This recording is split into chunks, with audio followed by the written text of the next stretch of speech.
Good afternoon, everyone. Welcome to Four Lads Rangers midweek show. It's myself and Kenny back again. Kenny, good afternoon. How are you? You well?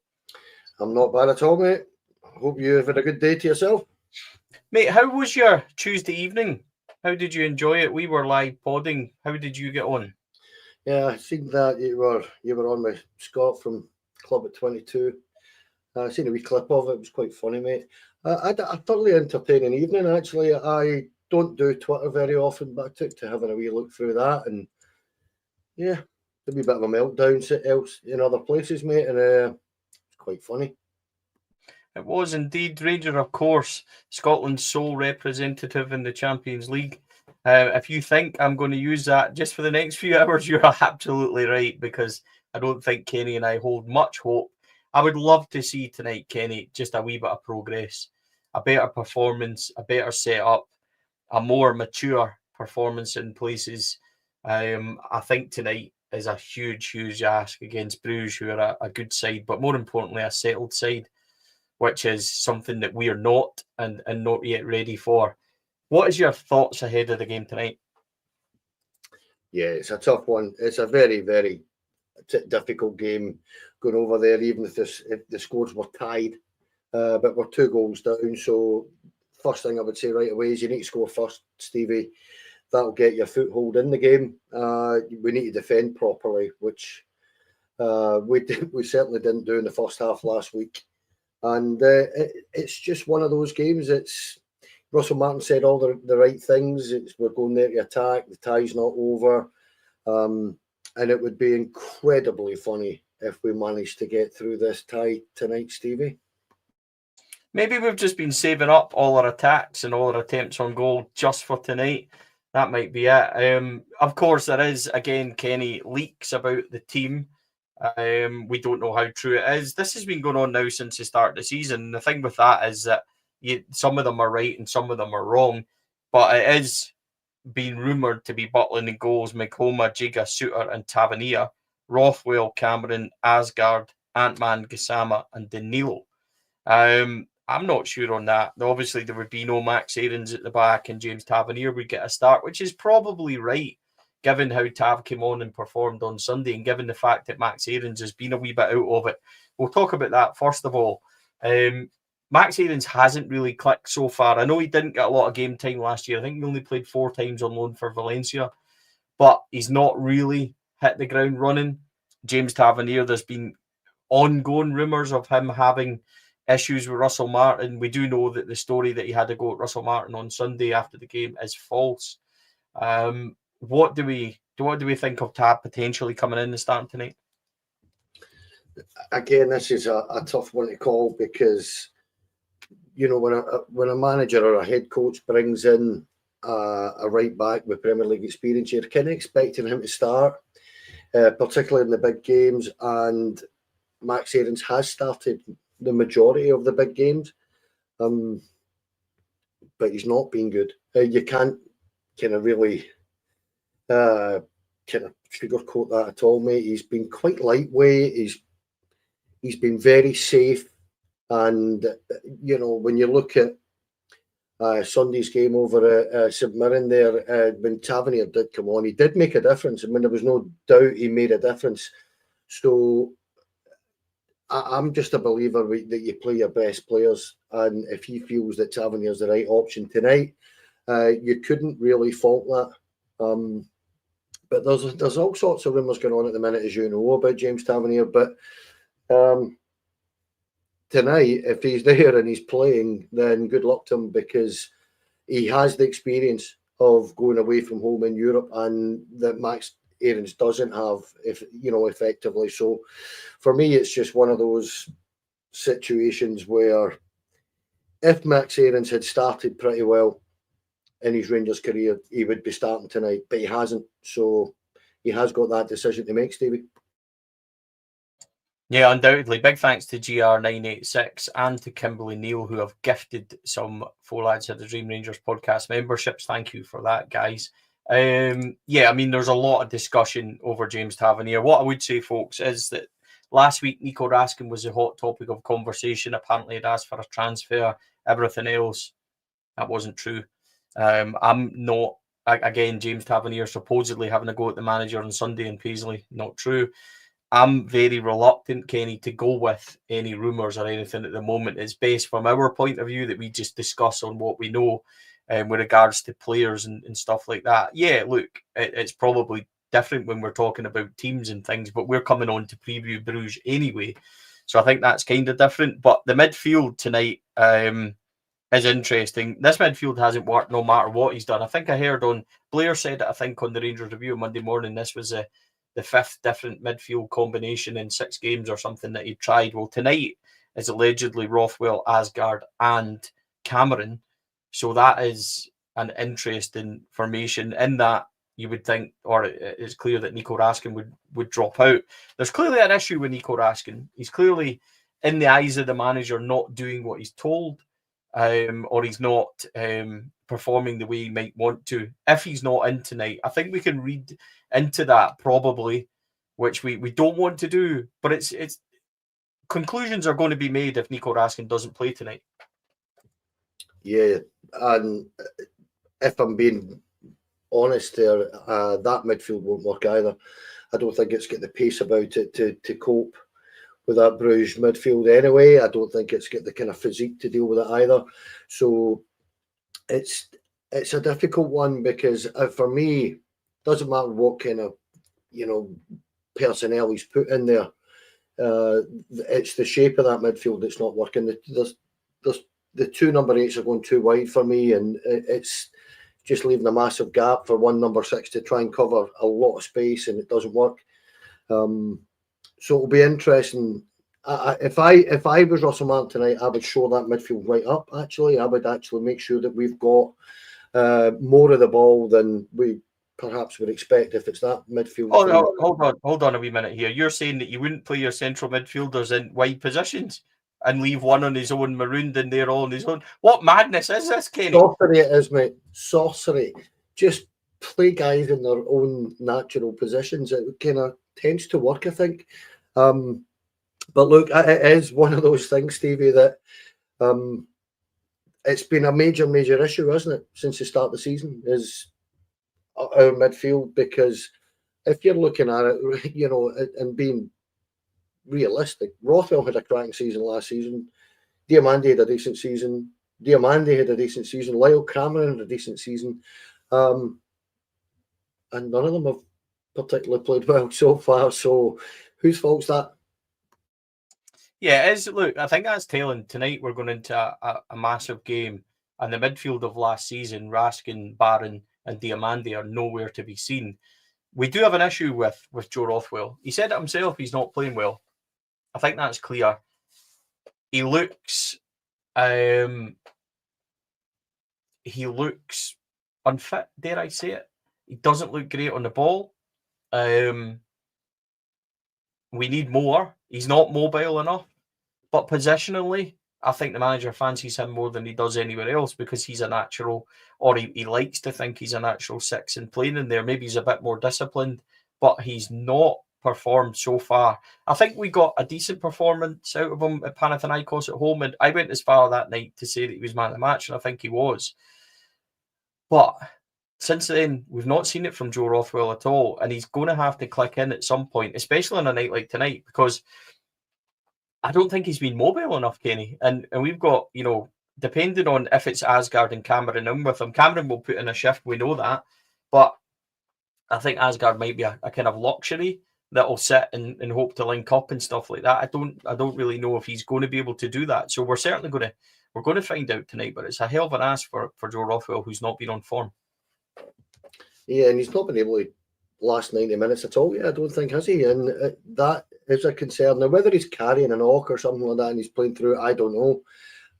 But he does look slightly, I will say unfit, will be kind. But as I said, I thought this is a major issue for us in general. Our midfield isn't functioning very well. And regardless to who the personnel is in there, as I say, we need a proper shift from them because they're going to be made to work tonight. Because Bruges, you know yourself, we watched them last week. We've seen them a few weeks ago in the pre-season games, Stevie, they will work the ball. They will move it from left to right. You will do a lot of running. So we do need, as I say, I would almost be inclined to kind of change my shape, but we know that's not going to happen. But yeah, I said it last week and I'll say it again. It's time for some of these guys and Russell Martin's teams to step up and show us what they're actually about and what they've got and what they're made of, because they could make themselves big time heroes tonight if they manage to sneak through this tie. I don't believe we will, Stevie. I'm not going to kind of bullshit that is. We have a tough gig tonight against a very decent outfit. So midfield wise, as I say, I'd just like to see them all closer together and working for each other more than the gaps that are there. I'm going to say something absolutely crazy. I'd just like it if our midfield were organised and didn't let people waltz past them like they weren't there. It may be an alien concept. Try sticking your toe in and making a tackle once in a while. That might help me. The front line, Kenny, apparently tonight is Ant-Man Gassama wide with the world's best striker, Danilo, up front on his own. I just say that now to upset folks, because even last night, I said last night on the show that Danny will score goals in a team that creates chances for him, and somebody had a right good go at me saying I was off my rocker. So what can I say? Personally, I maybe would have thought Dessers would have got the nod, but it just, I wonder again about his comments on Dessers at the weekend. I would say as well, Kenny, this is not the 11 I would select at all tonight. Not even close to it. So my midfield would be really different. I wouldn't go with Danny up front either. I would probably start Cyril, and I'm unsure of now where he would be in terms of, is he staying after his comments at the weekend? There's interest from Italy and stuff like that, apparently. So we just need to wait and see. But that's your apparent three up front as well, Kenny. I must say there's changes to every department in my opinion. But if that's what it is, then it's a hell of an ask. And I think, do you know what? As bad as Diamande and Raskin and things it might have been, I think that our bench is stronger than those that are starting, if that's correct. Yeah, that's a fair point. And it wouldn't be anything like the team I'd start either, I've got to say. But the front three, I think the two wingers kind of call itself. I would go with Cyril Dessers. I just think he's a better option, particularly away from home in Europe. See how long Dessers lasts. I doubt very much doubt he'd last the 90 minutes, but you could give him an hour and just get him to put as big a shift in as he can. But we know what Cyril Dessers is like as well. Sometimes he's just completely not in the game and an empty shirt. Whereas we do know that Danilo will bust his backside trying to get into the game. It's a difficult one because with Hamza now pretty much up, done and dusted, we are short there, mate, and we know and we have known for 2 seasons that if you're being realistic about it, both Danny and Cyril Dessers aren't the answer for us. So it's a very tough call.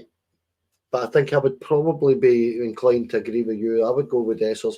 Gassama, I'm looking for a big performance. I'm looking for a bit more out of Oliver Antman, because Barry's first game, I don't think he's particularly performed well. And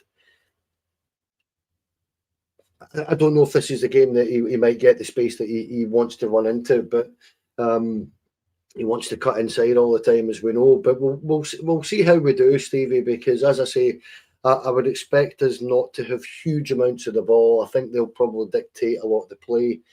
So that might suit us in terms of playing on the counter, playing on the transition, as it's called these days, where we might get a bit more space than we normally would. Well, we can only hope. I think it's going to be a hell of a tall order, Kenny. Before we move on from tonight and kind of talk about rumours and stuff like that, do you know who else I would be tempted to start tonight? And I'm not sure where he would play and things like that, but Finlay Curtis at some point is the only one that really looks like he knows where the eye for a goal and stuff like that. Would you try him through the middle? He can play as a 9. He has played there before. That would be the only other thing. Midfield for me is all wrong. I would never go with Rothwell and Cameron if that's the way it is. But it's interesting. Here's something I wanted to ask you, and it's a point that's been made. He talks about people, he only wants to work with people that are all in and want to be here, and he can't wait for the window to close. If that's the team tonight, what does it tell you about those who aren't playing? And are those the ones that he's suggesting aren't all in? Because this is a problem when he does speak so much and he tells us things like that. You know what we're like as a fan base, a bunch of wee gossips, and we all start overthinking things and everything else. But surely that's going to be what people discuss, and people think, well, if Raskin's not playing, if Diamandi's not playing, wonder if it's them that they're talking about not being all in. Yeah, Sweetie Wife FC, really, isn't it? Look, it does say a lot. He's actually talking about the closer the window comes to closing, he's talking about this more and more, and I think it must be really frustrating for him, because I think there is an awful lot of players there that would be quite keen on the move. But again, we've discussed this. We talked about it on Monday night, Stevie, where the body language from an awful lot of players, whether it's in the warm-up, whether it's coming out half, the start of the second half, whether it's on the pitch during a game, the body language is shocking from a lot of them. So Russell Martin has to have that. That's the one thing that I would say about what Russell Martin's trying to do. I think he's hinted at it before. He needs everybody to buy into it. And I don't think he's got that. Whether it's going to work or not is very much open to debate. We know that, because at this minute in time, we need to see shoots of growth and signs of improvement and all that stuff. But we're seeing very little of it. That's why we're getting in tonight with, I wouldn't say pessimism, but no huge amount of optimism. Whereas before, if you look at it, and even this time last year, well, slightly after this, we went to Nice and beat them 4-1, mate. And our Nice, much worse than Brugge, I don't think they are. Nice were a decent enough side that finished top 5, top 6 in France last year. They're a good side. And I know there were circumstances with their Europa League run and stuff like that. But what does it say? Yeah, I think there'll be huge amounts of movement over the next week or so, mate. I do actually have a funny feeling that there'll be 2 or 3 major surprises in terms of who goes. Well, we can speculate and gossip on that in a wee minute, but I wanted to ask you about something that has happened, something we discussed on Monday night. I spoke at length about Hamza Igamane in the last couple of shows, so I really want to hear what you feel now, Kenny, that situation has kind of matured a wee bit and that we know more about it. Russell Martin spoke about it yesterday and quite bluntly said he's got what he wanted. Rangers sent him for a scan on Monday. There was no injury. He's expected to pass a medical at Lille. Shock horror. I said that Russell Martin shouldn't have discussed that in public and I should have kept it in-house. My opinion on that has changed. I think he was right now, knowing what we do now know about how Hamza Igamane's behaved and the things that have come out since. He's orchestrated this move. It makes Sunday, to me, unforgivable. I'm glad we're not going to see him in a Rangers shirt again. And I think for a young lad that we have plucked from obscurity and given him a platform, he's going to earn us a hell of a lot of money. Granted, that's great. But his attitude towards us, his return in the summer, unfit and things like that. In my opinion, Kenny, good riddance. And I know that's really harsh and things do change really rapidly.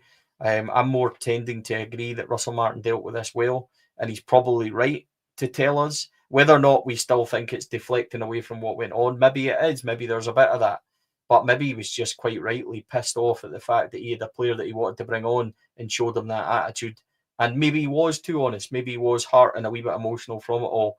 But knowing as we know now, then I think he was right. And by the way, a lot of people, sorry, just to quickly say this, a lot of people are saying I wouldn't come on for Russell Martin, or if my manager was doing this or that, I wouldn't come on. You've got a professionalism to show the fans, to show the manager, to want to play for the football club, to want to show that you should be starting and do the best thing. If your attitude is, nah, I'm not coming on, then bugger off. Like, I've got no time for it at all. No, I agree. And it's made me, the last few days has made me kind of look back on the whole summer episode with Hamza Igamane, where he came back late. I think if I remember right, you and Davey sat and told me that you were down at St George's and he was proper overweight and he'd just come back and completely out of shape, clearly half-arsed about everything. And when you look at it in that sense, shortly after that, it became known that there was clubs interested in him, Lille in particular. So he has worked his ticket all summer.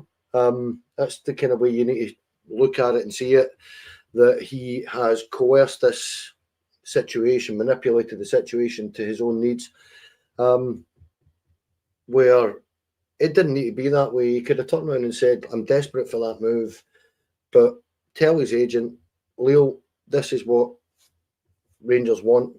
If you want it, go and pay it. And then he leaves with everybody's blessings or best wishes, whatever you want to call it. And that's the kind of issue for me, is that you're dealing with a lack of professionalism, as I say. I don't, whether I agree with Russell Martin, coming out and publicly saying it, I still don't quite know, Stevie. You might know a wee bit more than I do about the whole scenario that's unfolded over the last few days. But for me, in terms of almost being held to blackmail, if Russell Martin hasn't done that, you could turn around and how would you put that? Release let it be known to every club in Europe basically that he's for sale, and see if you actually get any offers.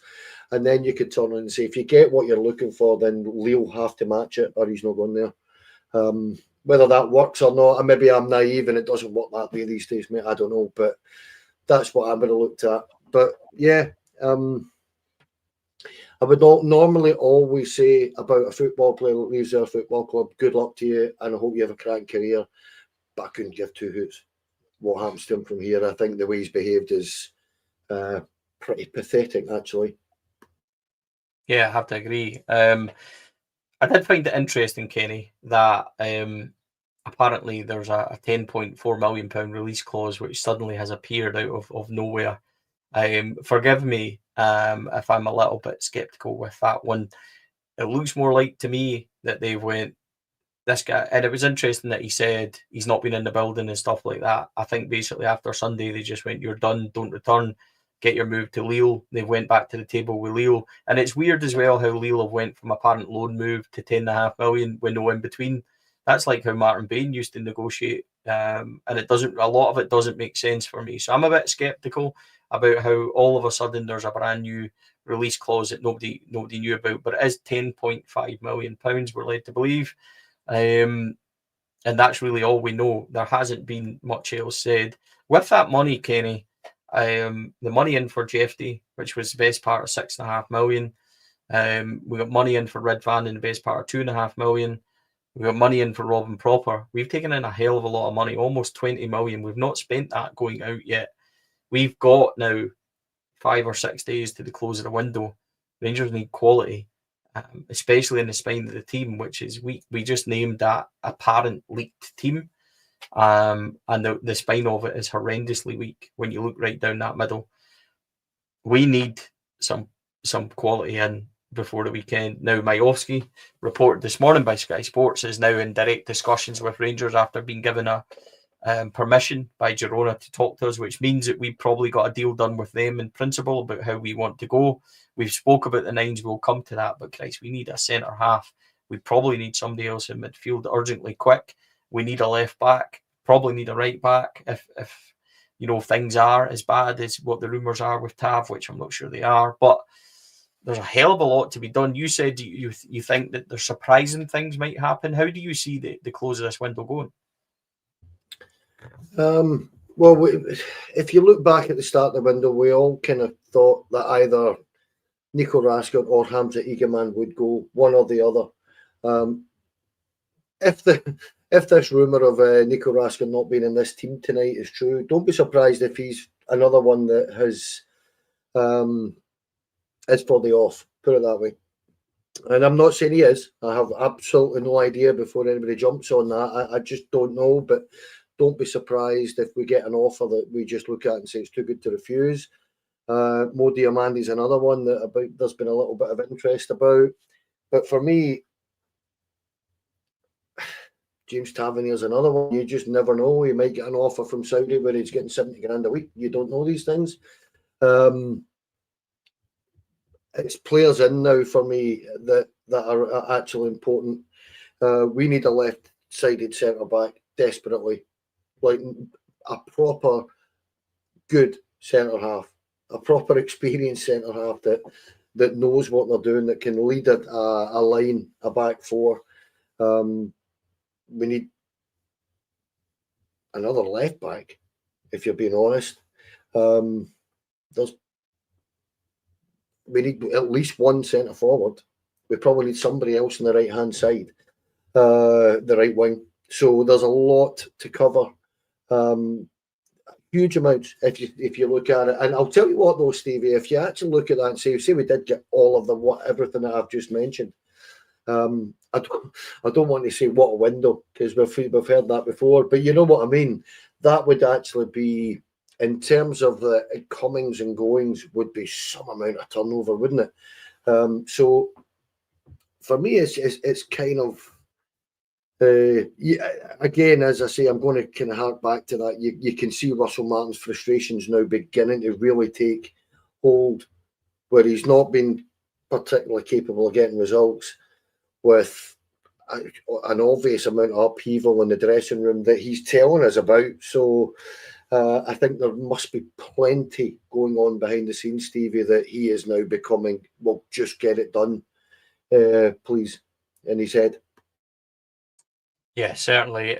Let's address the rumours of the Nottingham Forest stuff this morning. As far as it's been reported on Nottingham Forest sites, that it was a coach and a young fullback called Eric De Silva, who's a right back that's not played any real first team football, Kenny. I think you had said something like 13 first team starts. We don't know how true that is. It's only what's been reported on Nottingham Forest sites, etc.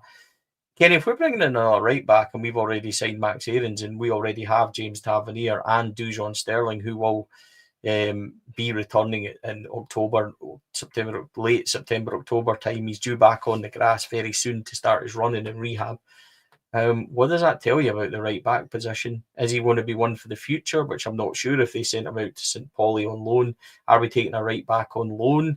Again, there's so many questions. That's even if it is true, it's only speculation at this moment in time.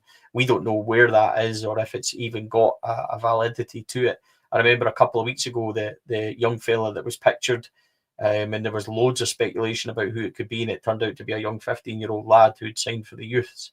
So I suppose we can't really get overexcited or into any rumour until we kind of see the validity of it. But Eric De Silva, the young Nottingham Forest fullback, is what the Forest pages are saying, is up with a coach having a look around. If he's coming for the first team, it's worrying again that we're signing somebody with no experience. We already have Max Aarons and James Tavernier. 3 into 1 position doesn't go with Sterling still to come. It tells me in the next few days that maybe there's things happening that we aren't aware of. Exactly. And I don't understand this potential signing at all. I don't know where he fits in. I don't know, being kind of brutal. He's actually had 10 first team starts for St. Pauli's second side, who play in a regional league. Like it's like League One in England type of thing, but it's regionalised, I believe. And 3 first team starts in total for I think it's 2 for St. Pauli, 1 for Nottingham Forest, or the other way about. And you're like, this boy's got no experience whatsoever. So is it for the under-19s team? I wouldn't have thought so, because I think he is 19. So I don't know. I'm being honest, that one kind of came right out the blue for me a couple of hours ago, and had no idea who he was, what he was.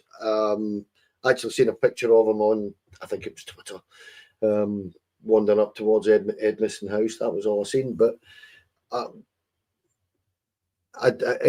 this kind of signing bamboozles me sometimes. But if it's what project or one for the future, then yeah, all good and well. But why?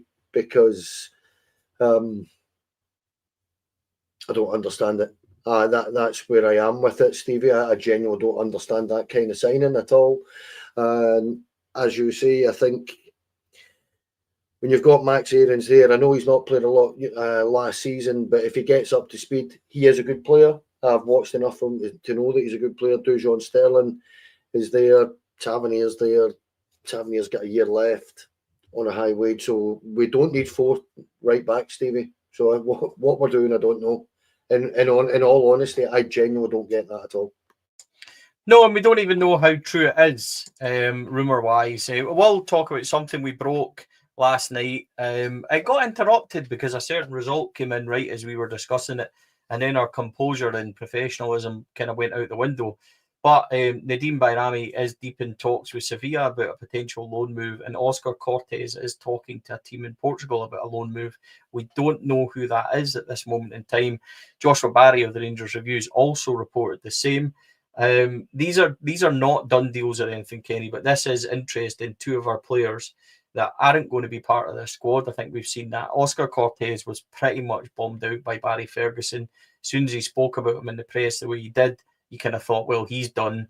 Barry Ferguson gave Russell Martin an extensive handover, which is also interesting, which would have included Oscar Cortes. So it looks like he's going, certainly on loan.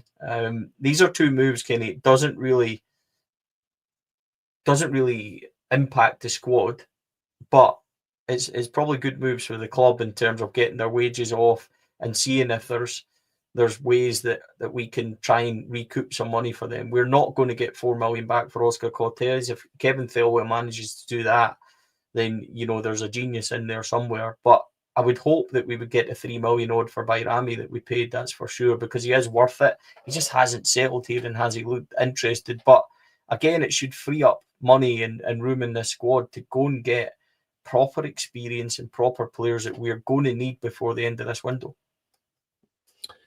Absolutely, and yeah, you're right. It's 7.5, 8 million quid's worth a player there. That Oscar Cortes is the first one I kind of come to and say 2 really bad injuries, Stevie, that have stalled his progress.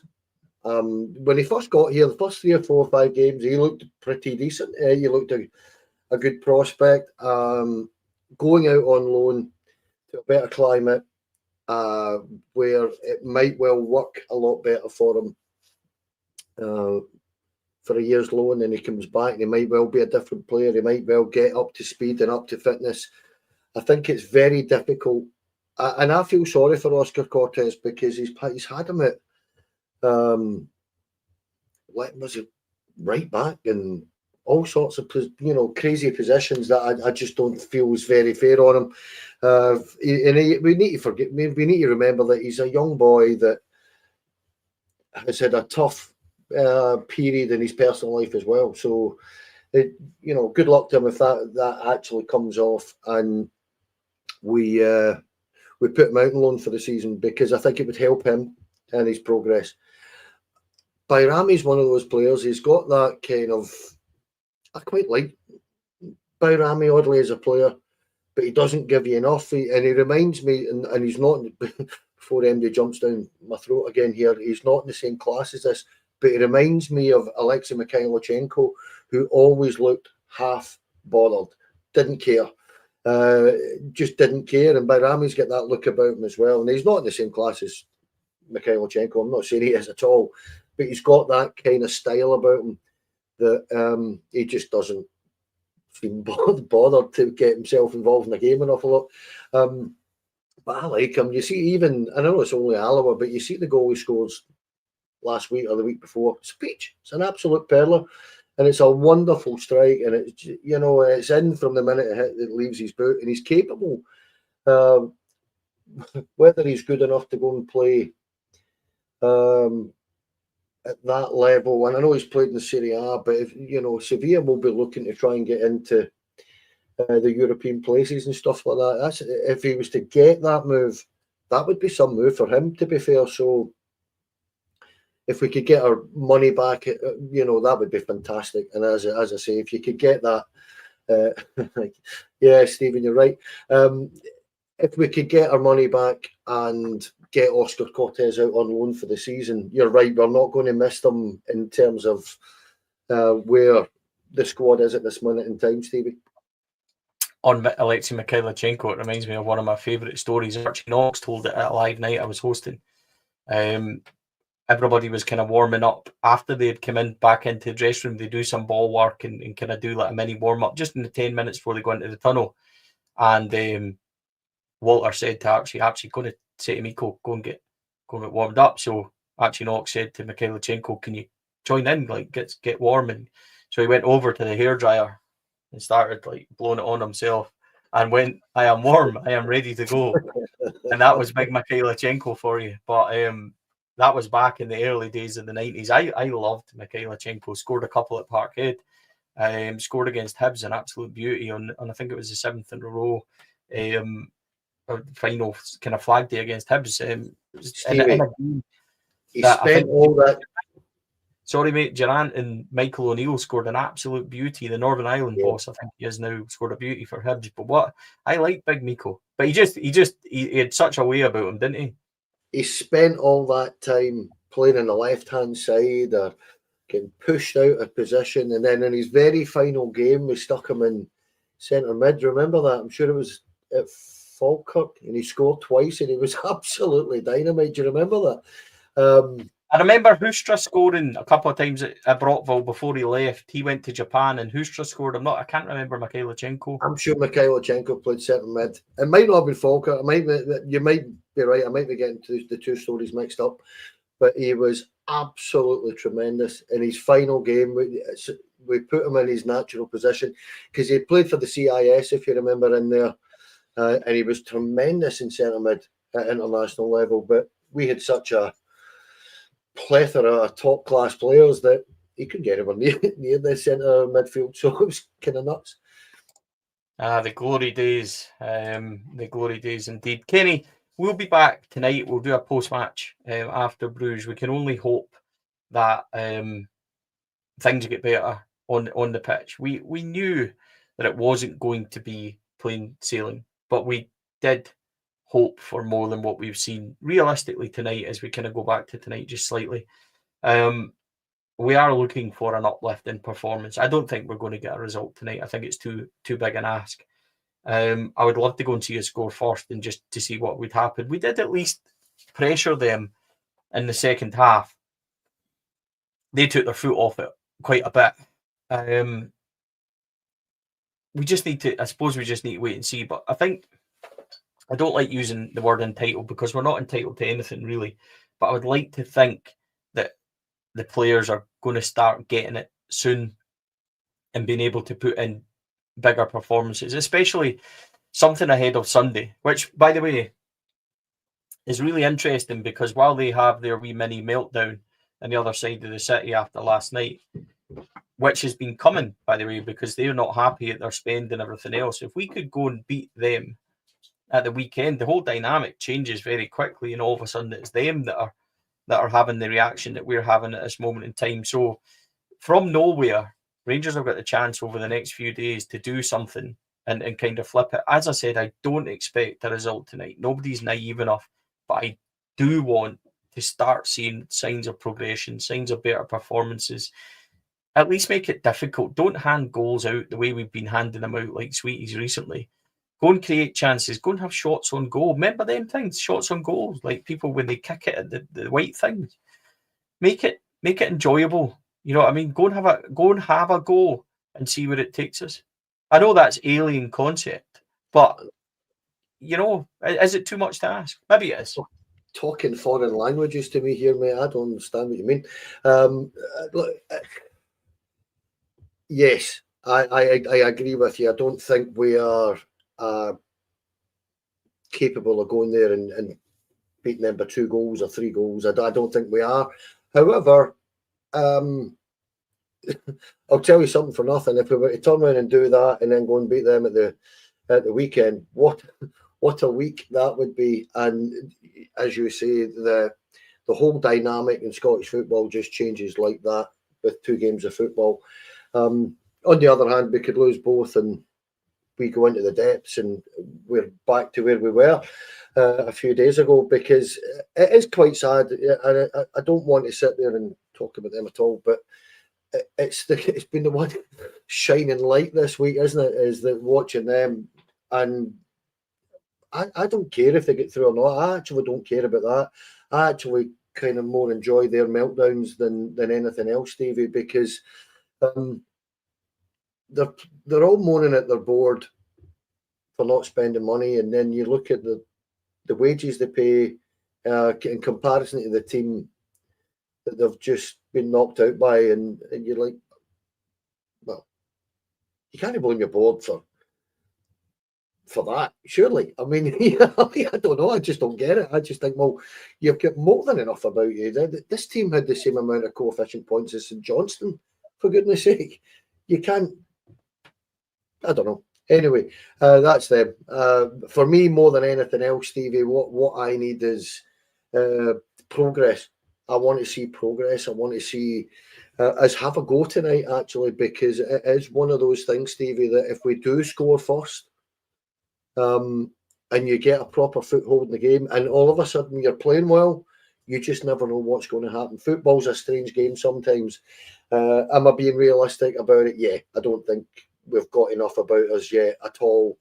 And weirdly, I do feel that where our issues are still lying is where we've known all season, that it's in the spine of that team that kind of still concerns me, Stevie. So I hope we get through. I very much doubt it, though.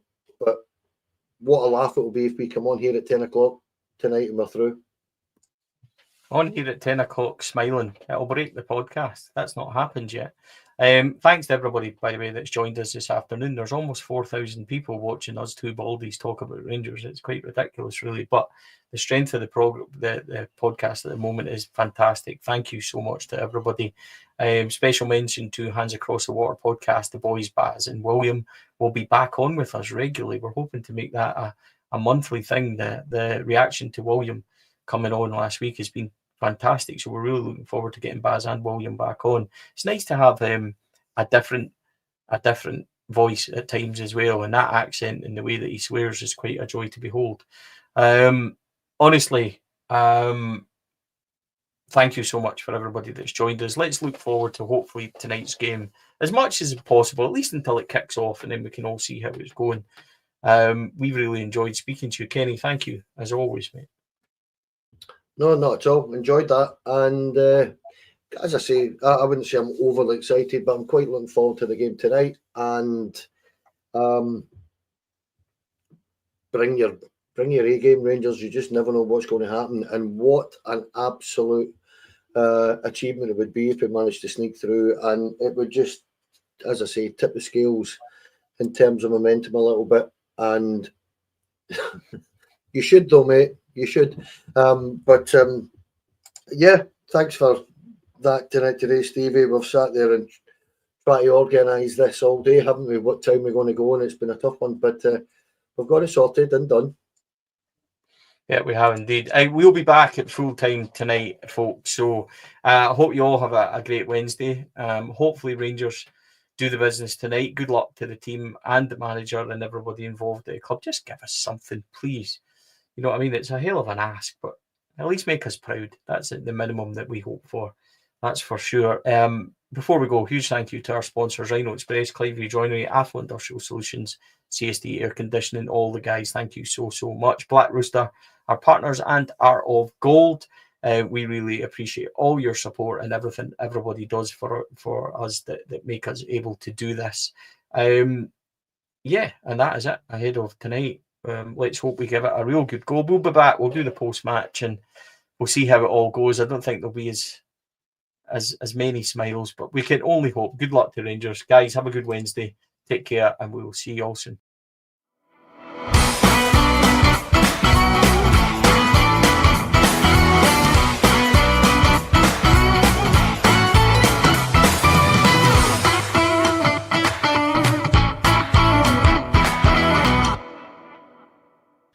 Four Lads podcast is sponsored by Rhino Express, Clydeview Joinery, Athol Industrial Solutions Limited, and CSD Air Conditioning, in partnership with Black Rooster and Art of Gold.